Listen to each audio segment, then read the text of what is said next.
Pravilna prehrana važan je čimbenik u poboljšanju i održavanju zdravlja srca. Unosom hranjivih nutrijenata pomažemo našem srcu da ostane što duže zdravo i vitalno.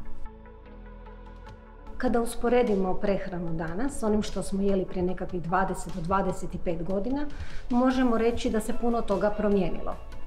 Brza hrana, slatkiši, gazirana pića, slatka pića, kikiriki, čipsi, hrana koja je vrlo, vrlo ukusna i privlačna nama, ali moramo znati da je izrazito kalorična i brzo može dovesti do debljine.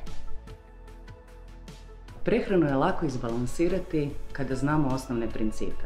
Što je zdravo, a što nezdravo. Naročito je važno da te principe naučimo što ranije u životu.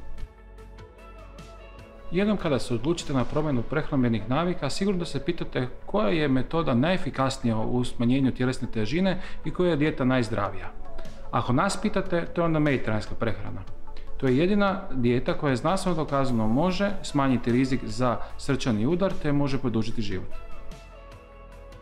Sa čime krenuti već danas? Smanjite unos soli, smanjite unos hrane koja je bogata kalorijama, ne preskačite doručak, nastojte izbjegavati unos hrane između obroka, izbjegavajte unos kasno večernjih obroka.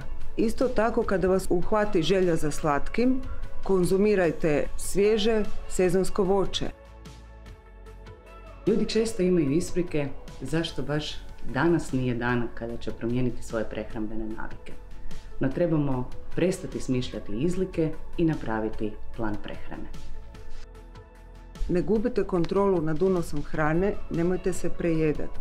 Neka vaša prehrana bude raznovrsna i uravnotežena. Plan prehrane ne bi trebao biti održiv samo 6 mjeseci ili godinu dana.